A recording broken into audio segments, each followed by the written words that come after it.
며느리 이수연의 모든 행복을 회수하겠습니다. 검은 두루마기를 입은 남자의 목소리가 거실에 울려 퍼졌습니다. 김복래는 그 말에 온몸이 얼어붙었습니다. 저승사자 차사가 30년 만에 나타난 것입니다. 안 돼. 며느리는 안 돼. 복래가 떨리는 목소리로 외쳤습니다. 하지만 경증 치매 때문에 30년 전 무슨 약속을 했는지 정확히 기억나지 않았습니다. 다만 며느리를 지켜야 한다는 본능만이 복래를 움직였습니다. 차사는 계약서를 펼쳐 보였습니다. 붉은 글씨로 선명하게 적혀 있었습니다. 30년 전 당신은 약속했습니다. 이제 계약 이행 시간입니다. 사흘 전으로 돌아가 봅니다. 며느리는 10년간 다닌 회사에서 갑작스럽게 해고당했습니다. 인사팀장은 명확한 이유도 없이 짐을 싸라고 했습니다. 며느리의 성과는 좋았고 상사와의 관계도 원만했습니다. 대체 왜 저를 자르는 겁니까? 며느리가 항의했지만 돌아온 건 차가운 대답뿐이었습니다. 회사 사정입니다. 그날 저녁 아들이 문을 열고 들어섰습니다. 아들 박정우의 얼굴은 핏기가 없었습니다. 여보, 우리 끝났어. 5년간 공들여 키운 사업이 하루아침에 무너진 것입니다. 주요 거래처가 계약을 일방적으로 파기했고 투자자들은 연락을 끊었습니다. 며느리는 소파에 주저앉았습니다. 왜 우리한테만 이런 일이 생기는 거야? 며느리의 목소리가 떨렸습니다. 복래는 거실 구석에서 아들 부부의 절망을 지켜봤습니다. 가슴이 철렁 내려앉았습니다. 아니야, 아직은 안 돼. 그날 밤 복래는 냉장고를 3번이나 열었지만 무엇을 꺼내려 했는지 기억나지 않았습니다. 손이 미세하게 떨렸습니다. 병원에서 받은 진단명이 떠올랐습니다. 경증 치매. 복래는 알고 있었습니다. 자신에게 남은 시간이 얼마 없다는 것을. 이틀 뒤 며느리의 핸드폰에 병원에서 연락이 왔습니다. 손자분이 학교에서 계단을 굴러 떨어졌습니다. 지금 응급실입니다. 며느리와 남편이 급히 병원으로 달려갔습니다. 다행히 손자는 큰 부상 없이 깨어났지만 며느리의 얼굴은 창백했습니다. 도대체 왜 이러는 거야? 회사도 잘렸고 사업도 망했고 이제 애까지? 며느리가 복도에서 무너져 내렸습니다. 남편이 며느리를 끌어안았습니다. 여보, 우리 이겨내자. 하지만 남편의 목소리에도 힘이 없었습니다. 그날 밤 복래의 집에 차가운 기운이 스며들었습니다. 창밖에서 검은 그림자가 다가왔습니다. 저승사자 차사가 복래 앞에 나타났습니다. 차사의 눈빛은 인간의 감정이라곤 찾아볼 수 없을 만큼 냉정했습니다.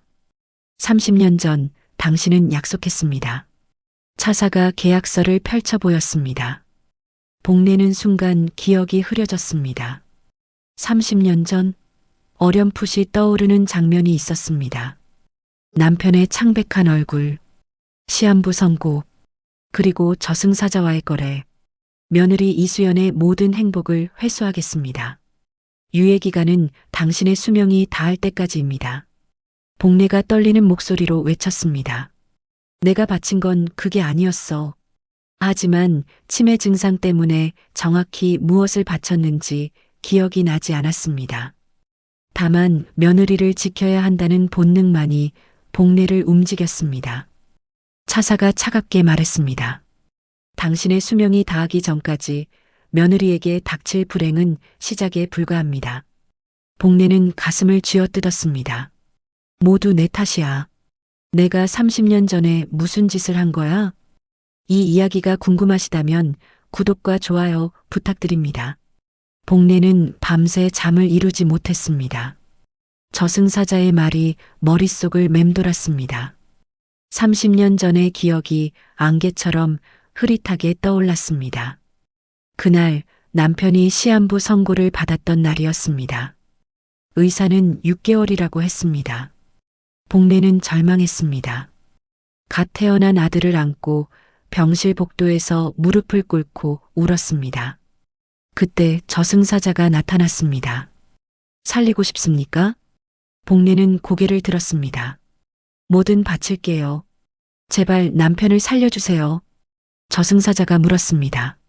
당신의 가장 귀한 것을 내놓으시오. 복례는 떨리는 목소리로 대답했습니다. 제 미래의 행복 모두 드릴게요. 계약서에 도장을 찍었습니다. 남편은 기적처럼 살아났습니다. 복례가 거실에서 멍하니 앉아 있을 때 며느리가 들어왔습니다. 며느리의 얼굴은 수척했습니다. 어머니, 저 오늘 또 면접 떨어졌어요.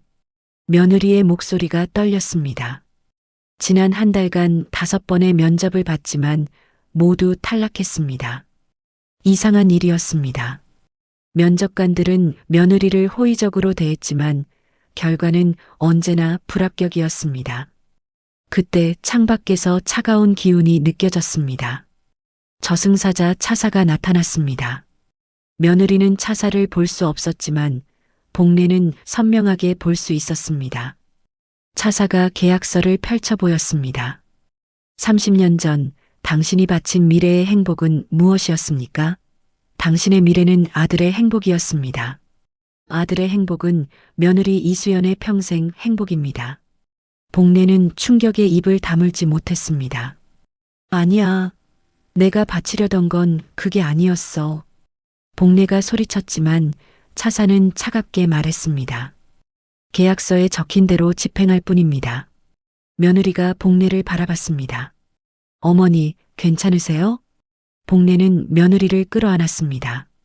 손이 부들부들 떨렸습니다. 미안해, 미안해. 며느리는 복례의 이상한 행동에 당황했습니다. 다음 날 아들이 집에 왔습니다. 아들의 표정은 어두웠습니다.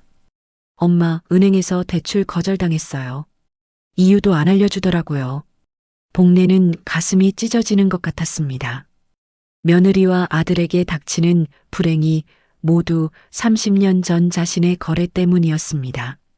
며느리가 부엌에서 설거지를 하다가 그릇을 떨어뜨렸습니다. 그릇이 산산조각 났습니다. 며느리가 주저앉아 울음을 터뜨렸습니다. 대체 왜 이러는 거야? 뭐가 잘못된 거야? 복례는 며느리 곁으로 다가갔습니다. 떨리는 손으로 며느리의 등을 쓰다듬었습니다. 얘야, 엄마가 잘못했어. 며느리가 고개를 들었습니다. 무슨 말씀이세요? 복례는 입술을 떨었습니다. 하지만 치매 증상 때문에 30년 전의 일을 정확히 설명할 수가 없었습니다. 말문이 막혔습니다. 그날 밤 복례는 낡은 서랍을 뒤졌습니다.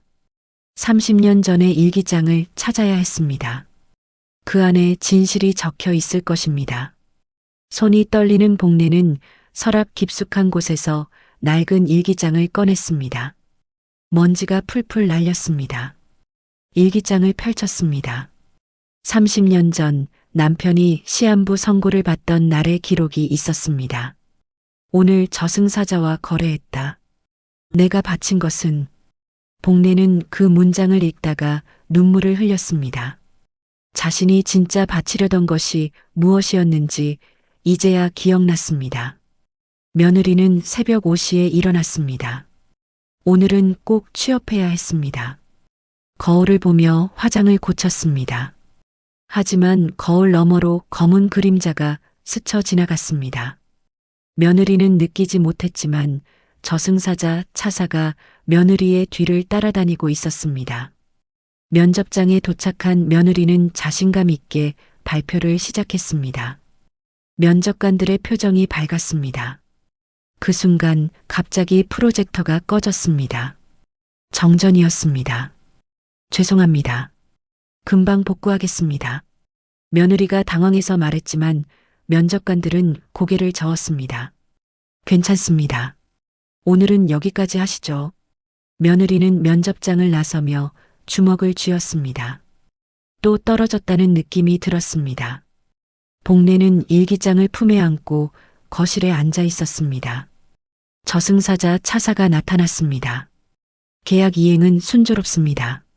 며느리의 행복은 하나씩 회수되고 있습니다. 복례가 떨리는 목소리로 말했습니다. 내가 바친 건 며느리의 행복이 아니었어. 내가 바친 건. 차사가 차갑게 웃었습니다. 계약서에는 당신의 미래의 행복이라고 적혀 있습니다. 당신의 미래는 아들이고 아들의 행복은 며느리입니다. 복례는 분노로 온몸이 떨렸습니다. 당신이 내 말을 왜곡한 거야. 차사는 대꾸하지 않고 사라졌습니다. 그날 저녁 아들이 집에 왔습니다. 아들의 손에는 중요한 서류가 들려 있었습니다. 엄마, 오늘 대기업이랑 계약할 뻔했어요. 근데 서류에 오타가 있어서 계약이 무산됐어요. 아들의 목소리에는 절망이 묻어났습니다. 단 한 글자 오타 때문에요. 제가 100번도 더 확인했는데 어떻게 오타가 있을 수가 있죠? 복례는 그 순간 깨달았습니다. 저승사자가 아들의 중요한 순간마다 개입하고 있다는 것을. 며느리가 부엌에서 나왔습니다. 오늘 또 면접 떨어졌어요. 프로젝터가 갑자기 꺼져서 며느리와 아들이 식탁에 마주 앉았습니다. 두 사람 모두 지쳐 보였습니다. 복례는 그날 밤 일기장을 다시 펼쳤습니다. 30년 전 저승사자와의 대화가 상세히 적혀 있었습니다. 나는 저승사자에게 이렇게 말했다. 내가 평생 겪었던 고통과 슬픔, 그 모든 괴로움을 바치겠다고. 내 아들만큼은 나처럼 고생하지 않게 해달라고. 내가 바친 것은 내 고통이었다.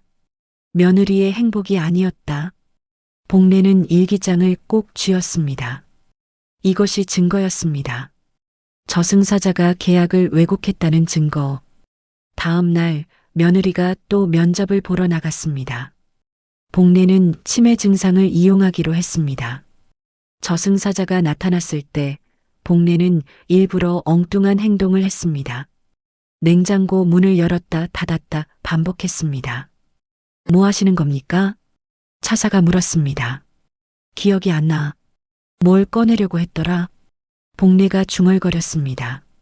차사는 복례의 치매 증상에 당황했습니다. 계약 이행에 변수가 생긴 것입니다. 며느리가 면접장에서 돌아왔습니다. 얼굴이 밝았습니다. 어머니, 오늘은 아무 문제 없이 면접 잘 봤어요. 복례는 속으로 미소 지었습니다. 치매 증상으로 저승사자의 집중을 흐트러뜨린 것이 효과가 있었습니다. 복례는 일기장을 며느리에게 보여줄 때가 왔다고 생각했습니다. 며느리가 진실을 알아야 합니다. 그래야 함께 저승사자와 맞설 수 있습니다. 복례는 며느리를 불렀습니다. 얘야, 너한테 보여줄 게 있어. 복례는 떨리는 손으로 낡은 일기장을 며느리에게 내밀었습니다. 얘야, 이걸 봐. 며느리는 의아한 표정으로 일기장을 받았습니다. 30년 전 날짜가 적힌 페이지를 펼쳤습니다. 복례의 손글씨가 빼곡하게 적혀 있었습니다. 오늘 남편이 시한부 선고를 받았다. 6개월밖에 못 산다고 한다. 나는 병실 복도에서 무릎을 꿇고 울었다. 그때 검은 옷을 입은 남자가 나타났다. 저승사자라고 했다. 며느리의 눈이 커졌습니다. 어머니, 이게 무슨... 복례가 며느리의 손을 꼭 잡았습니다. 끝까지 읽어봐. 며느리는 다음 페이지를 넘겼습니다. 저승사자가 물었다. 가장 귀한 것을 내놓으면 남편을 살려주겠다고. 나는 대답했다. 내가 평생 겪었던 고통과 슬픔, 그 모든 괴로움을 바치겠다고. 내 아들만큼은 나처럼 고생하지 않게 해달라고. 며느리의 손이 떨렸습니다. 저승사자는 고개를 끄덕였다. 나는 내 고통을 바치는 줄 알았다. 하지만 저승사자는 다르게 해석했다. 내 미래의 행복, 즉 아들의 행복을 바치라고 했다. 며느리가 일기장을 떨어뜨렸습니다. 그럼 지금 우리한테 일어나는 일들이... 복례가 고개를 끄덕였습니다. 다 내 탓이야. 30년 전 내가 한 거래 때문이야. 며느리는 충격에 말을 잇지 못했습니다. 손이 바들바들 떨렸습니다. 그날 밤 저승사자 차사가 나타났습니다. 며느리는 차사를 볼 수 없었지만 복례는 선명하게 볼 수 있었습니다. 며느리가 일기장을 들고 허공을 향해 소리쳤습니다. 들리세요? 당신이 계약을 왜곡했어요. 복례는 며느리가 저승사자를 볼 수 없다는 것을 알았지만 며느리의 절규는 차사에게 전해졌습니다. 차사가 냉정하게 말했습니다. 계약서에는 미래의 행복이라고 적혀 있습니다. 복례가 떨리는 목소리로 외쳤습니다. 내가 바친 건 내 고통이었어. 며느리의 행복이 아니야. 차사는 잠시 침묵했습니다. 복례의 일기장을 바라봤습니다. 며느리가 다시 소리쳤습니다. 어머니가 바친 건 희생이었어요. 어머니는 자신이 겪었던 고통을 다음 세대가 겪지 않게 하려고 그걸 바친 거예요. 당신은 그걸 곡해했어요. 차사의 표정이 미세하게 흔들렸습니다. 30년간 수많은 계약을 집행했지만 이런 경우는 처음이었습니다. 복례가 일기장을 펼쳐 보였습니다. 여기 다 적혀 있어. 내가 뭐라고 말했는지.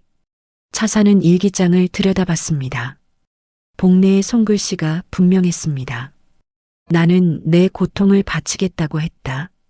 내 아들이 나처럼 괴로워하지 않게 해달라고 했다. 저승사자는 알아들은 척했다.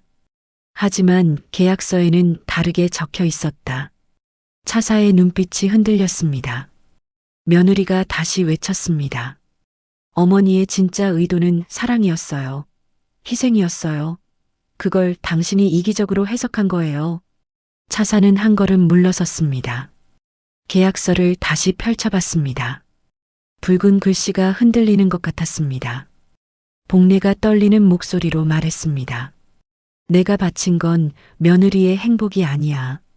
내가 바친 건 내 슬픔과 고통이었어. 그걸 다음 세대가 물려받지 않게 하려던 거였어. 차사는 처음으로 말문이 막혔습니다. 계약의 빈틈이 보이기 시작했습니다. 며느리가 복례를 끌어안았습니다. 어머니, 이제 알았어요. 어머니가 얼마나 우리를 사랑하셨는지. 복례는 며느리의 품에서 눈물을 흘렸습니다. 차사는 계약서를 거두며 차갑게 말했습니다. 계약의 빈틈을 찾았군요. 하지만 아직 끝난 게 아닙니다. 저승사자 차사는 계약서를 다시 펼쳤습니다. 붉은 글씨가 번뜩였습니다. 계약의 빈틈을 찾았다 해도 계약은 여전히 유효합니다. 차사의 목소리는 냉정했습니다. 며느리는 복례를 끌어안은 채 차사를 향해 소리쳤습니다. 당신은 글자만 따졌어요. 어머니의 진심은 보지 않았어요. 차사가 한 걸음 다가왔습니다. 계약은 계약일 뿐입니다. 감정은 계약서에 적히지 않습니다. 복례는 떨리는 손으로 일기장을 더 펼쳤습니다. 30년 전 그날의 기록이 더 있었습니다. 여기 봐. 내가 뭐라고 했는지 다 적혀 있어. 며느리가 일기장을 읽었습니다. 저승사자에게 말했다. 내가 시집와서 겪었던 모든 고통, 시어머니한테 당했던 구박, 남편이 벌지 못해서 굶주렸던 날들, 그 모든 괴로움을 바치겠다고, 그걸 다음 세대가 겪지 않게 해달라고. 며느리의 눈에서 눈물이 흘렀습니다. 어머니, 차사는 잠시 멈칫했습니다. 복례의 진심이 흔들림으로 다가왔습니다. 며느리가 일기장을 차사 앞에 내밀었습니다. 어머니가 바친 건 고통이었어요. 희생이 반복되지 않게 하려는 사랑이었어요. 당신은 인간의 가장 고귀한 가치를 왜곡했어요. 차사는 30년간 수많은 계약을 집행했습니다. 하지만 희생이라는 인간의 역설적인 가치 앞에서 냉정한 논리가 무너지는 것을 느꼈습니다. 차사의 손이 미세하게 떨렸습니다. 그 순간 아들이 집에 돌아왔습니다. 아들은 거실의 이상한 분위기를 느꼈습니다. 엄마, 여보, 무슨 일이에요? 며느리가 돌아봤습니다. 눈이 빨갛게 충혈돼 있었습니다. 당신 어머니가 30년 전에. 며느리는 차마 말을 잇지 못했습니다. 복례가 아들을 바라봤습니다. 정우야, 미안해. 엄마가 잘못했어. 아들은 어머니의 일기장을 집어들었습니다. 페이지를 넘기며 읽기 시작했습니다. 얼굴이 점점 굳어졌습니다. 차사는 복례에게 다가갔습니다. 당신의 수명이 다하기 전 며느리의 행복을 완전히 회수하겠습니다. 차사가 손을 들었습니다. 검은 기운이 며느리를 향해 뻗어나갔습니다. 안 돼. 복례가 며느리 앞을 막아섰습니다. 하지만 차사의 힘은 복례를 비켜갔습니다. 며느리가 갑자기 비틀거렸습니다. 가슴을 움켜쥐었습니다. 여보, 수미. 아들이 며느리를 부축했습니다. 여보, 정신 차려. 차사가 차갑게 말했습니다. 며느리의 건강을 회수합니다. 다음은 며느리가 가장 소중히 여기는 것입니다. 복례는 그 순간 깨달았습니다. 차사가 노리는 것은 손자였습니다. 안 돼. 손자는 안 돼. 복례가 절규했습니다. 차사는 고개를 돌려 창밖을 바라봤습니다. 학교에서 돌아오는 손자가 보였습니다. 손자에게 예측할 수 없는 불행이 닥칠 것입니다. 며느리가 바닥에 주저앉았습니다. 제발, 제발 우리 아이만은. 며느리의 목소리가 떨렸습니다. 아들은 어머니의 일기장을 꼭 쥐었습니다. 30년 전 어머니가 무엇을 했는지 이제야 완전히 이해했습니다. 차사가 문을 향해 걸어갔습니다. 계약은 집행됩니다. 복례의 수명이 다할 때까지. 복례는 며느리를 끌어안고 울부짖었습니다. 내 탓이야. 다 내 탓이야. 아들은 떨리는 손으로 일기장을 펼쳤습니다. 마지막 페이지에 어머니의 글이 적혀 있었습니다. 내 아들아, 엄마는 내가 행복하기만 바랐다. 엄마처럼 고생하지 않기를 바랐다. 이게 엄마의 마지막 사랑이다. 아들의 눈에서 눈물이 흘렀습니다. 저승사자 차사가 문을 열고 나가려는 순간 아들 박정우가 차사 앞을 가로막았습니다. 기다리세요. 차사는 아들을 바라봤습니다. 아들은 저승사자를 볼 수 없었지만 본능적으로 그곳에 무언가 있다는 것을 느꼈습니다. 아들이 무릎을 꿇었습니다. 저승사자님 들리신다면 대답해 주세요. 복례가 아들을 붙잡으려 했습니다. 정우야, 안 돼. 하지만 아들은 어머니를 뿌리치고 바닥에 이마를 대고 절했습니다. 제가 30년 동안 어머니의 희생 위에 살았습니다. 아들의 목소리가 떨렸습니다. 어머니의 일기장을 읽으며 깨달은 것들이 가슴을 찢었습니다. 차사는 아들의 절규를 듣고 멈춰 섰습니다. 아들이 계속 말했습니다. 저는 얼마나 이기적이었습니까? 어머니가 평생 고생하신 걸 당연하게 여겼습니다. 며느리가 아들의 어깨를 잡았습니다. 여보, 일어나요. 하지만 아들은 고개를 저었습니다. 여보, 미안해. 나는 당신이 힘들어하는 걸 보면서도 어머니 탓을 했어. 아들의 눈에서 눈물이 흘렀습니다. 복례가 아들을 끌어안으려 했습니다. 정우야, 엄마는 괜찮아. 이건 엄마가 선택한 거야. 아들이 고개를 들었습니다. 아니에요, 어머니. 30년 전에 죽었어야 할 사람은 저였습니다. 아들의 절규가 거실을 울렸습니다. 아버지가 죽었다면 저도 태어나지 못했을 겁니다. 어머니가 저를 살린 거예요. 차사는 아들의 말을 들으며 계약서를 다시 펼쳤습니다. 아들이 허공을 향해 소리쳤습니다. 저승사자님, 어머니의 빚은 제가 갚겠습니다. 복례가 비명을 질렀습니다. 안 돼. 정우야. 아들은 어머니를 뿌리치고 계속 말했습니다. 30년 전 어머니의 거래로 제가 이 세상에 태어났습니다. 제 남은 수명 전부를 가져가십시오. 며느리가 아들을 끌어안았습니다. 여보, 미쳤어요? 무슨 소리예요? 아들이 며느리를 바라봤습니다. 여보, 미안해. 하지만 이게 맞아. 우리 아이를 지키려면. 차사는 계약서를 들여다봤습니다. 붉은 글씨 사이로 작은 글씨가 보였습니다. 예외 조항이었습니다. 가족을 지키기 위한 자발적 희생은 계약을 파기할 수 있다. 차사는 30년 동안 이 조항을 본 적이 없었습니다. 아무도 자발적으로 희생하지 않았기 때문입니다. 아들이 다시 절을 했습니다. 제발 우리 어머니와 아내와 아이를 살려주십시오. 대신 제 목숨을 가져가십시오. 차사의 손이 떨렸습니다. 계약서의 글씨가 흔들렸습니다. 복례가 아들에게 매달렸습니다. 정우야, 엄마는 내가 행복하라고 이런 거 한 거야. 내가 죽으면 안 돼. 아들이 어머니를 끌어안았습니다. 어머니, 30년 동안 저를 사랑해 주셔서 감사합니다. 이제 제가 어머니를 지킬 차례예요. 며느리가 아들의 등을 두드렸습니다. 여보, 안 돼. 당신 없이 어떻게 살아요? 아들이 며느리의 손을 잡았습니다. 여보, 우리 아이 잘 키워줘. 아이한테 말해줘.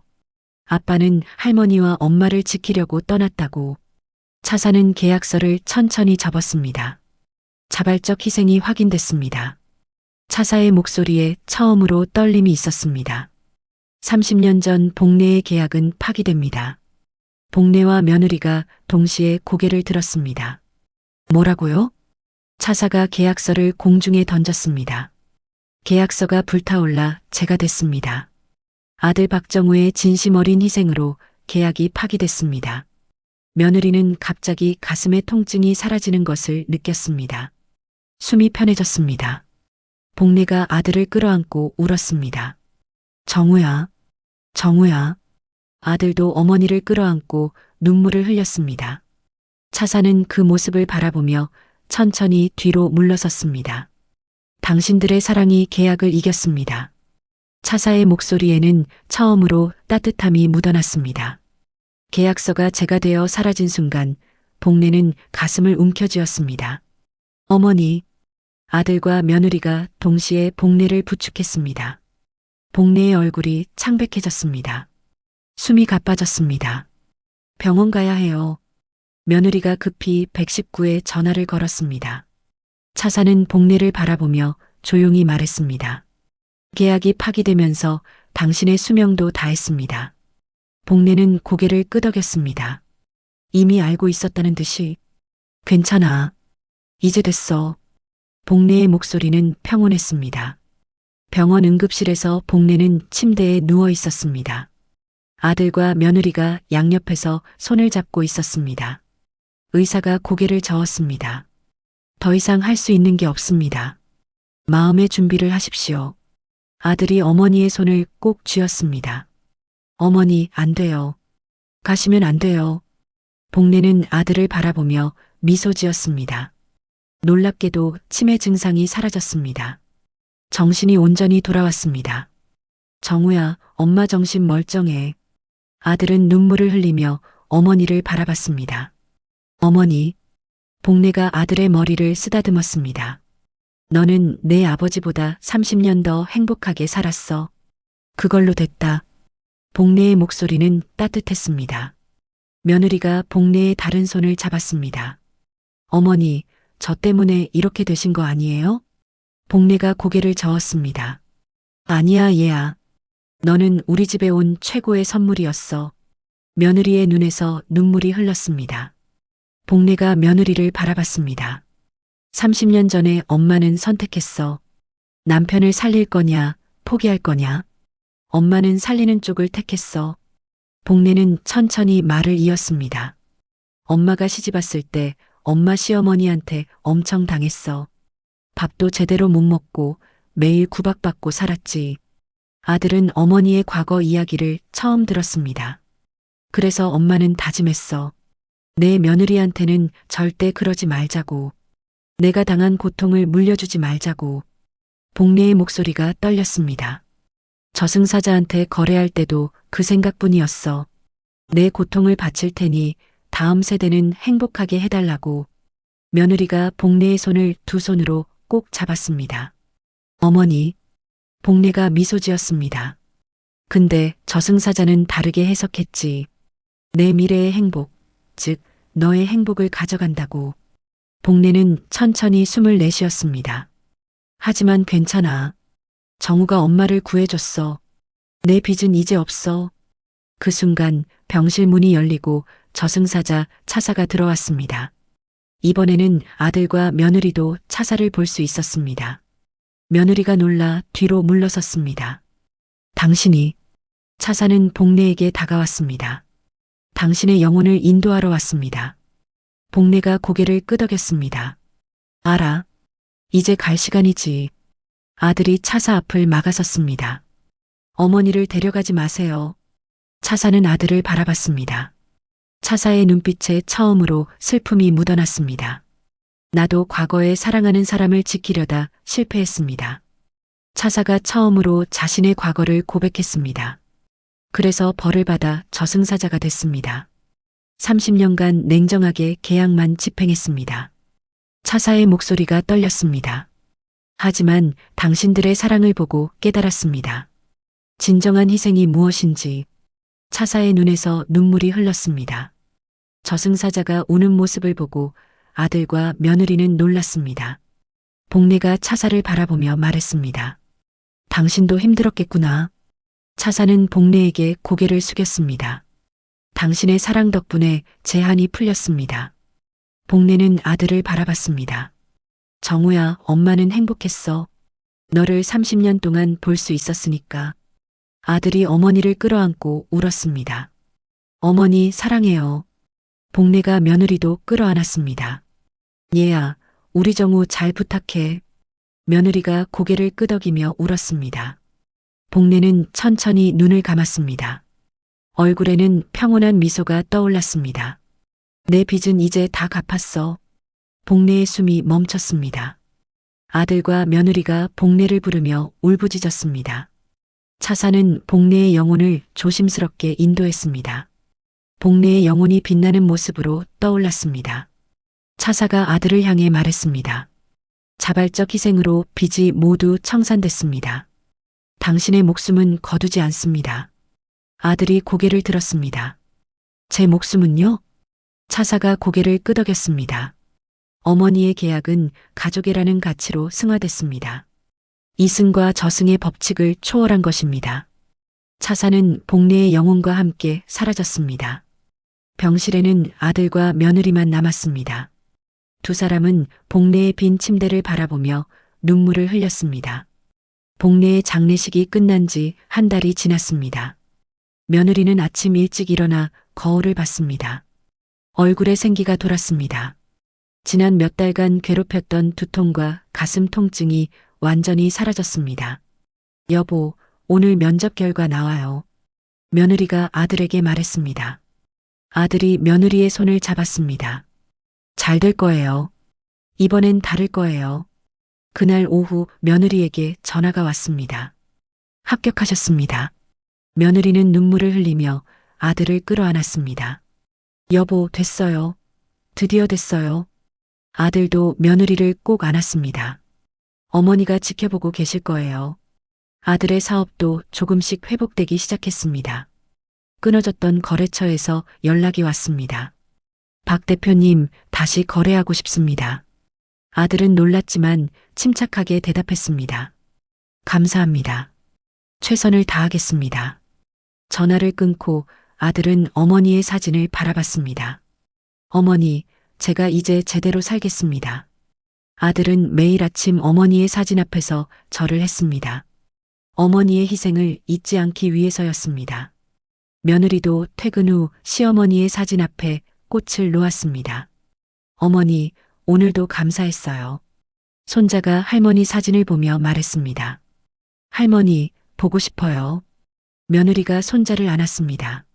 할머니는 항상 우리를 지켜보고 계셔. 어느 날 저녁 거실에 차가운 기운이 느껴졌습니다. 저승사자 차사가 나타났습니다. 이번에는 검은 두루마기가 아닌 흰색 옷을 입고 있었습니다. 아들과 며느리가 놀라 일어섰습니다. 왜 또 오신 겁니까? 차사는 미소를 지었습니다. 예전의 냉정한 모습이 아니었습니다. 걱정하지 마십시오. 이번엔 다른 이유로 왔습니다. 차사가 말을 이었습니다. 복례와 당신들 덕분에 저는 업보를 덜었습니다. 더 이상 냉정한 계약 집행자가 아닙니다. 아들이 물었습니다. 무슨 말씀이세요? 차사가 대답했습니다. 이제 저는 인간의 가치를 중시하는 저승사자가 됐습니다. 복례가 저를 변화시켰습니다. 며느리가 눈물을 흘렸습니다. 어머니가. 차사가 고개를 끄덕였습니다. 복례는 위대한 분이었습니다. 저에게 진정한 사랑이 무엇인지 가르쳐 주셨습니다. 차사는 아들과 며느리를 바라봤습니다. 한 가지 전하고 싶은 말이 있습니다. 두 사람이 귀를 기울였습니다. 운명은 정해지는 게 아닙니다. 당신들의 사랑과 희생으로 매 순간 새롭게 만들어지는 것입니다. 차사의 목소리는 따뜻했습니다. 복례가 30년 전에 만든 운명은 당신들의 사랑으로 새로운 운명이 됐습니다. 아들이 고개를 숙였습니다. 감사합니다. 차사는 천천히 사라지기 시작했습니다. 행복하십시오. 그것이 복례가 바라는 것입니다. 차사가 완전히 사라졌습니다. 며느리는 어머니의 유품을 정리하다가 낡은 수첩을 발견했습니다. 수첩에는 어머니의 마지막 메모가 적혀 있었습니다. 며느리야, 내가 이걸 읽고 있다면 엄마는 이미 떠났겠구나. 슬퍼하지 마. 엄마는 행복했어. 너와 정우와 손자를 볼 수 있어서. 엄마의 마지막 부탁이야. 외로운 사람들을 돌봐줘. 가족의 사랑이 얼마나 소중한지 알려줘. 며느리는 수첩을 가슴에 안고 울었습니다. 다음 날 며느리는 아들과 상의했습니다. 여보, 어머니의 뜻을 이어받고 싶어요. 아들이 물었습니다. 무슨 뜻이에요? 며느리가 대답했습니다. 외로운 노인분들을 돕는 봉사단체를 만들고 싶어요. 어머니처럼 가족 없이 외로운 분들을 돌보고 싶어요. 아들이 며느리의 손을 잡았습니다. 좋은 생각이에요. 제가 도와드릴게요. 2달 뒤 며느리는 작은 봉사단체를 만들었습니다. 이름은 복례의 사랑이었습니다. 매주 토요일 며느리와 아들과 손자는 혼자 사시는 노인분들을 찾아갔습니다. 말벗이 되어드리고 함께 식사하고 외로움을 나눴습니다. 어느 토요일 한 할머니가 며느리에게 말했습니다. 따님, 고마워요. 덕분에 외롭지 않아요. 며느리가 할머니의 손을 잡았습니다. 저야말로 감사해요. 시어머니가 가르쳐 주신 거예요. 집으로 돌아오는 길 손자가 물었습니다. 엄마, 우리 왜 이런 거예요? 며느리가 손자를 안았습니다. 할머니의 사랑을 이어가는 거야. 할머니가 우리한테 주신 사랑을 다른 분들한테도 나눠주는 거지. 손자가 고개를 끄덕였습니다. 할머니 자랑스러워 하시겠다. 그날 밤 며느리는 창문 너머로 별을 바라봤습니다. 유난히 밝게 빛나는 별 하나가 눈에 들어왔습니다. 어머니, 잘 지내고 계시죠? 며느리가 중얼거렸습니다. 아들이 며느리 곁에 섰습니다. 어머니가 보고 계실 거예요. 두 사람은 함께 별을 바라봤습니다. 밝게 빛나는 별이 마치 대답하듯 반짝였습니다. 복례의 사랑은 이렇게 영원한 유산으로 남았습니다. 며느리와 아들과 손자를 통해 그리고 복례의 사랑 봉사단체를 통해 계속 이어졌습니다. 30년 전 복례가 저승사자와 맺은 계약은 불행이 아니었습니다.